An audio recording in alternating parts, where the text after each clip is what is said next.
भारत में 911 million voter हैं। और भारत एक ऐसा कंट्री है जहाँ पे चुनाव रेगुलरली हुआ ही करते हैं, एक समाप्त होता है दूसरा शुरू हो जाता है। ऐसे में अगर बैलेट पेपर से वोट कराया जाए तो लाखों की संख्या में पेड़ भी कटेंगे और हजारों की संख्या में मैन पावर लगेगी वोट काउंट करने के लिए। ऐसे में सरकार जो है एक मशीन इंट्रोड्यूस करती है आवाम के बीच में, जनता के बीच में, जिसका नाम है ईवीएम। अब इस मशीन को इस्तेमाल करने के साथ साथ लोगों की इसमें भी आवाज उठने लगी कि इस मशीन में भी बहुत सी शॉर्टकमिंग्स हैं, इसमें भी बहुत सी समस्याएं हैं। तो उस समस्याओं को दूर करने के लिए सरकार ने 2014 के इलेक्शन में एक नया मशीन इंट्रोड्यूस किया जिसका नाम था वीवीपैट। अब वीवीपैट क्या चीज है? VVPAT is like a display unit. VVPAT में एक छोटी सी डिस्प्ले होती है। पहले ऐसा होता था कि बैलेट यूनिट पे हम लोग बटन दबाते थे अपने कैंडिडेट, पसंदीदा कैंडिडेट के सामने, और लाइट जलती थी, हम लोग का संतुष्टि हो जाती थी कि हम लोग ने वोट दे दिया है।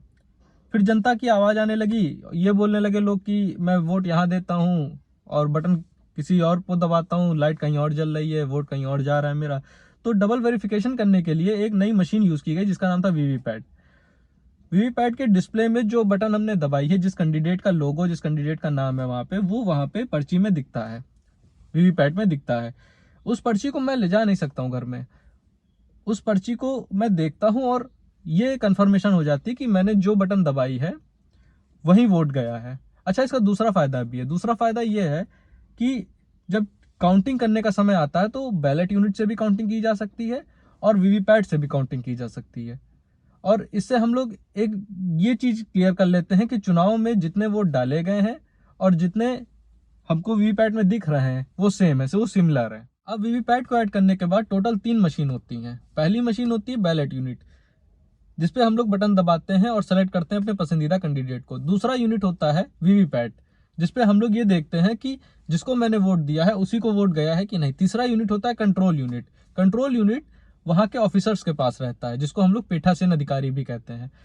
तो उसका कंट्रोल यूनिट का प्रोसेस क्या होता है कि जब वहां से ऑफिसर बटन दबाता है, ग्रीन लाइट जलती है, तब हम यहाँ पे अपना वोट दे सकते हैं। इसका फायदा क्या है कि समय देखते ही कोई इंसान अपने पसंदीदा कैंडिडेट को 15-20 बार वोट ना डाल दे। जब वहां पे वो बटन दबाई जाएगी कंट्रोल यूनिट में, तभी आप यहाँ पे अपना वोट दे सकते हो। ये तीनों मशीन आपस में इंटरकनेक्टेड होती हैं और इसमें और कुछ नहीं कनेक्ट किया जा सकता है। इस मशीन को स्टैंड अलोन इंडिपेंडेंट मशीन भी कहा जाता है। इसमें ना ही कोई इंटरनेट कनेक्शन होता है, ना ही वाईफाई कनेक्ट किया जा सकता है और ना ही कोई फ्रीक्वेंसी कनेक्टर होता है। इसका फायदा ये होता है कि कहीं दूर बैठा कोई इंसान इसको टेम्पर ना कर सके। ये पूरी तरीके से टेम्पर प्रूफ होती है। इस मशीन को भारत इलेक्ट्रॉनिक लिमिटेड ने बनाया और ये पूरी तरीके से इंडियन मेड मशीन है। इसमें सेल्फ डायग्नोस्टिक सिस्टम होता है और अगर कोई इंसान इसको बाहर से टेम्पर करने की कोशिश करता है, कोई भी छेड़खानी करता है, तो वो तुरंत ही पकड़ में आ जाएगा। चलिए शुरू करते हैं, इसके प्रोसेस के बारे में बात करते हैं आपसे और बताते हैं कि इस मशीन को एक जगह से दूसरी जगह कैसे ले जाया जाता है, कैसे इसका रख रखाव होता है और कैसे चुनाव प्रोसीड कराए जाते हैं आगे। देखिए, इस मशीन का कंट्रोल पूरी तरीके से भारत इलेक्ट्रॉनिक लिमिटेड के पास ही होता है।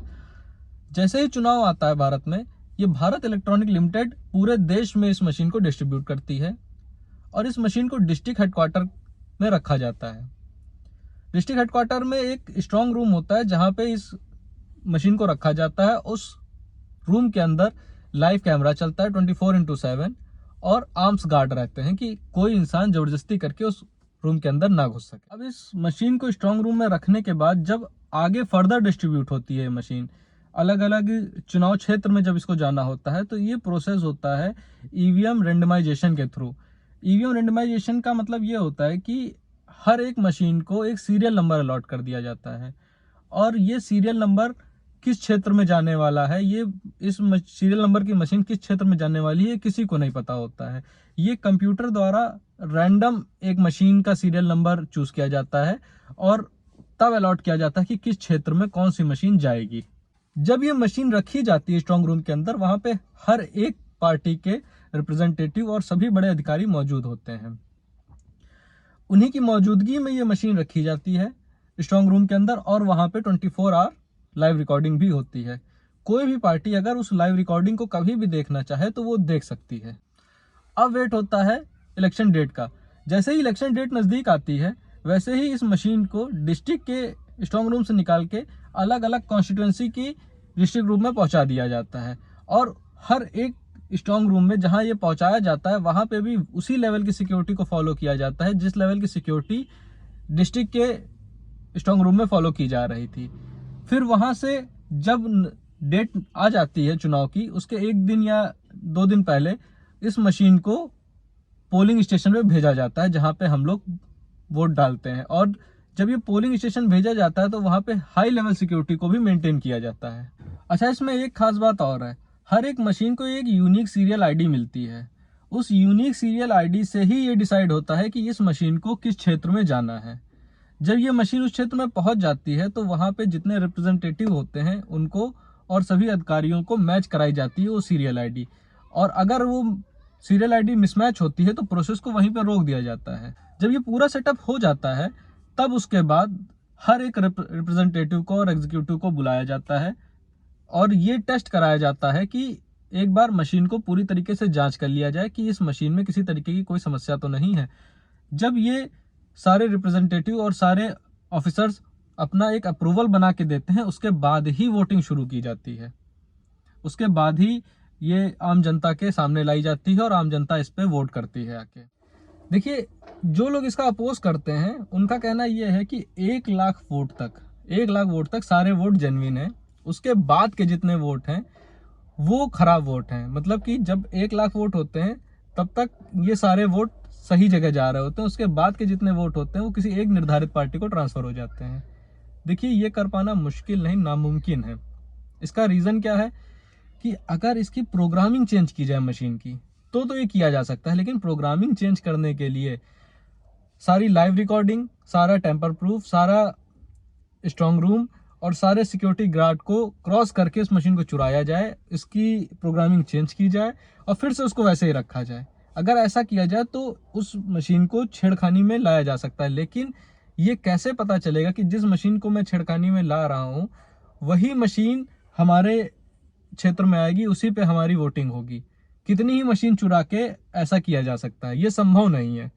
इसका कारण ये है कि इस मशीन को वहां से निकालने के बाद अगर ऐसा करते हैं और इसको वहां वापस रख देते हैं तो ये कंफर्म नहीं है कि यही मशीन आ रही है अपने क्षेत्र में, क्योंकि इसमें जो सीरियल आईडी है वो सबसे लास्ट में डिक्लेयर की जाती है। सबसे लास्ट में कंप्यूटर से रैंडम पिकअप किया जाता है उस सीरियल आईडी को, तब डिसाइड होता है कि कौन सी मशीन किस क्षेत्र में जा रही है। देखिए, इसमें एक चीज और कही जाती है कि वोट एक बार डाला गया है और किसी निर्धारित पार्टी को वोट 2 बार पहुंच गया है। तो इसके लिए मैं ये कहना चाहूंगा कि 2 यूनिट होती है, पहली होती है बैलेट यूनिट, दूसरी होती है वीवीपैट यूनिट। तो जैसे ही बैलेट यूनिट पे बटन दबाया और वीवीपैट पे 2 बार पर्ची छप गई, जैसे ही काउंटिंग मिसमैच होगी वहीं पे इस प्रोसेस को रद्द कर दिया जाएगा। इसके बाद एक बात आती है जो आजकल के लोग बहुत ज्यादा बोल रहे हैं, वो बात है कि चुनाव हो जाने के बाद, वोटिंग पड़ जाने के बाद इसमें छेड़खानी की जाती है और इसके वोट बढ़ा दिए जाते हैं किसी पार्टी को लेके। तो देखिए, इसके लिए प्रोसेस ये है कि जैसे ही ये वोटिंग समाप्त होती है वहां पे जितने रिप्रेजेंटेटिव हैं अलग अलग पार्टी के, उनके सामने इस मशीन को सील किया जाता है और उसका एक कोड जो होता है वो हर एक रिप्रेजेंटेटिव को दिया जाता है और एक ऑफिसर भी रखता है। जब वो कोड मैच होता है तब इस मशीन को आगे फर्दर खोला जाता है। जब इस मशीन को सील किया गया होता है और जब इसमें वोटिंग शुरू की जा रही होती है, जो प्रिसाइडिंग ऑफिसर होता है, जो पीठासीन अधिकारी होता है, वो इसकी टाइमिंग नोट कर लेता है। और जब इस पे लास्ट वोट डाली जाती है, जब इसको सील किया जा रहा होता है, तो सबकी ही टाइमिंग वो नोट कर लेता है। इस टाइमिंग के बाद, और ये टाइमिंग हर रिप्रेजेंटेटिव को भी नोट कराया जाता है, इस टाइमिंग के बाद अगर इसमें छेड़खानी की जाती है, अगर इस टाइमिंग के बाद इसमें छेड़खानी की जाती है तो वो तुरंत ही सबकी नजर में आ जाएगी। जब इस मशीन को सील किया जा रहा होता है तो हर एक पार्टी के रिप्रेजेंटेटिव वहां पे मौजूद भी होते हैं और वो हर उस सीरियल आईडी की, मशीन की सीरियल आईडी के सामने ये लिख लेते हैं अपने पास कि किस सीरियल आईडी पे कितने ही वोट डाले गए हैं। तो उनके पास इससे एक मोटी काउंटिंग भी होती है कि मान लीजिए इस सीरियल आईडी पे 1200 वोट डाले गए हैं, उस सीरियल आईडी पे 1500 वोट डाले गए हैं। उससे ज्यादा अगर वोट बाद में काउंट होने पे निकलते हैं तो उस प्रोसेस को वहीं रद्द कर दिया जाएगा और सीरियल आईडी के बाद इस मशीन की स्टार्ट और स्टॉप टाइमिंग भी नोट की जाती है, जिससे इस टाइमिंग के बाद भी इसमें कोई छेड़खानी ना की जा सके। फिर इस मशीन को जिस तरीके से यहाँ लाया गया था उसी प्रोसेस को वापस भेजा जाता है, उसी सिक्योरिटी के साथ में स्ट्रांग रूम तक भेजा जाता है और उस स्ट्रांग रूम से डिस्ट्रिक्ट के स्ट्रांग रूम तक भी भेजा जाता है और वहाँ पे 24 आवर 7 दिन उसकी लाइव रिकॉर्डिंग चला करती है। उस लाइव रिकॉर्डिंग को एलईडी पे मॉनिटर किया जाता है और हर एक रिप्रेजेंटेटिव उस लाइव रिकॉर्डिंग को देखता है बैठ के कि पूरी तरीके से वो सेफ है वो मशीन की नहीं। वो तब तक वहां पे क्लोज करके रखी जाती है जब तक उस मशीन को काउंट नहीं किया गया होता है। अब जब काउंटिंग का दिन आता है तब सभी रिप्रेजेंटेटिव को इकट्ठा किया जाता है, सभी पार्टी के रिप्रेजेंटेटिव मौजूद होते हैं, सभी की मौजूदगी में इस मशीन को निकाला जाता है बाहर स्ट्रांग रूम से, इसकी सील चेक की जाती है। जब सभी लोग इस चीज से सहमत होते हैं कि सभी की सील पूरी तरीके से दुरुस्त है, तब उस मशीन को खोला जाता है। उस मशीन को खोलने के बाद सभी के पास एक यूनिक आईडी के साथ में एक काउंटिंग का नंबर भी होता है जो उन्होंने काउंटिंग वाली डेट में नोट किया था। उसी सीरियल नंबर से उसी मशीन को वेरीफाई किया जाता है और मशीन को खोल के उसको जांचा जाता है कि इसमें कितने वोट डाले गए थे और किस पार्टी को कितने वोट मिले हैं। जब इसको काउंट किया जाता है तब जैसे मान लीजिए कि 1500 वोट निकलते हैं किसी मशीन से, तो उसको रैंडम किसी भी वीवीपैट से चेक भी किया जाता है। ये सारा प्रोसेस बहुत रैंडम होता है, सारे प्रोसेस को रैंडम ही चेक किया जाता है और ये देखा जाता है कि किसी भी मशीन से कोई गलत वोट या कोई मशीन मिसमैच तो नहीं कर रही है।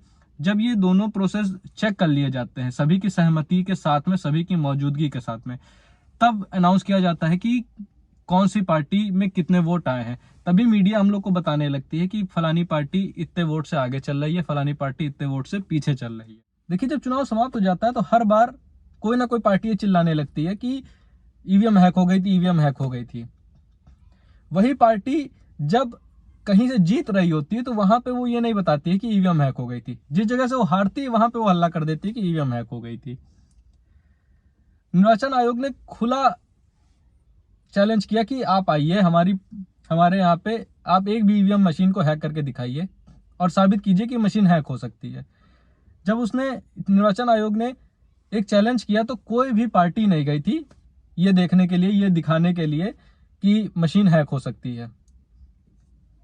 देखिए, सबसे बड़ी बात यह है इसमें कि अगर वो वहां जाते हैं और वो ऐसा नहीं कर पाते हैं, वो मशीन को हैक नहीं कर पाते हैं, तो उनकी पार्टी की छवि भी खराब होगी और न जाने कितने सालों तक उनकी पार्टी का ये चुनाव जीत भी ना पाए। और जो पार्टी जीती होती है वो कभी ये नहीं कहती है कि मशीन हैक हो गई थी, मशीन में कोई प्रॉब्लम रही थी। हमेशा जितनी भी पार्टी हैं भारत के अंदर, हमेशा कभी ना कभी उन्होंने ईवीएम को क्रिटिसाइज किया ही किया है। तो कुछ लोग तर्क ये भी दे रहे हैं कि बहुत सी कंट्री इसको बैन कर रखी है तो हम लोग इसको क्यों यूज कर रहे हैं। देखिए, 31 कंट्री ऐसी हैं जो ईवीएम मशीन को सपोर्ट करती हैं, ईवीएम मशीन को पार्शियली और फुली यूज करती हैं चुनाव में और भी अन्य चीजों में। कुछ लोगों ने सुप्रीम कोर्ट में पीआईएल भी डाली। सुप्रीम कोर्ट से ऊपर कुछ नहीं है भारत में। जब पीआईएल डाली गई सुप्रीम कोर्ट में तो सुप्रीम कोर्ट भी इसको रिजेक्ट कर दिया और उसने उसके बदले में ईवीएम की तारीफ भी की कि ईवीएम एक बहुत ही अच्छी मशीन है। हम लोग की गलती क्या है कि कोई राजनेता, कोई नेता, कोई भी इंसान कुछ बोल देता है कि ईवीएम हैक हो गई या फलाना काम हो गया, हम लोग उसी को समझ लेते हैं, उसी को सुन लेते हैं और उसी की बोली हुई बात के पीछे चलने लगते हैं और हम लोग भी वही बोलना शुरू कर देते हैं। आज इस वीडियो को बनाने का मकसद ये था कि सिर्फ ईवीएम ही नहीं, जीवन के हर एक निर्णय पे किसी भेड़चाल में हमें नहीं चलना है। किसी ने कुछ बोला, हम उसको मान लिए, उसी भेड़चाल में चलना शुरू कर दिए। अरे ईवीएम हैक हो सकती है, मान लीजिए आपसे किसी ने कहा कि ईवीएम हैक हो सकती है, तो उससे सिर्फ इतना ही कहना है कि भैया चलो ईवीएम हैक करके दिखाओ। निर्वाचन आयोग ने खुला चैलेंज किया है, आप चलिए हैक करके दिखाइए और पूरे देश के हीरो बन जाइए। वो इंसान नहीं जाएगा, कारण है क्योंकि उसने भी कहीं से सुना ही है, उस चीज को सुना है और आपके सामने प्रकट कर दिया है। अपनी राय किसी के सामने बनाते समय, रखते समय आप उसकी सत्य असत्य तथ्य तक, पूरी गहराई तक पहुंचिए और तब निर्णय लीजिए कि क्या चीज सही है, क्या चीज गलत है। किसी नेता ने, किसी बाबा ने, किसी फकीर ने कुछ बोल दिया तो सिर्फ उसी भेड़चाल में हमको नहीं चलना चाहिए। और ये सिर्फ ईवीएम के लिए ही नहीं लागू होता है, ये जीवन के हर एक पड़ाव में, हर एक फैसले में लागू होता है। तो ईवीएम के विषय में ये थी कुछ जानकारी जो आज मेरे पास थी और मैंने आपको साझा किया। अगली वीडियो में हम फिर से मिलेंगे कुछ नई जानकारी के साथ में। हमारी वीडियो से अगर आपको थोड़ी सी भी जानकारी मिलती है, थोड़ी सी भी नॉलेज आती है, तो हमारे चैनल को सब्सक्राइब कीजिएगा, इस वीडियो को लाइक कीजिएगा। इससे हमारा मनोबल बढ़ता है और नई वीडियो लाने के लिए हम और प्रोत्साहित होते हैं। तब तक के लिए धन्यवाद। मैं अभिषेक आपसे विदा लेता हूं और मिलता हूं एक नई वीडियो में कुछ नई जानकारी के साथ में। जय हिंद, वंदे मातरम।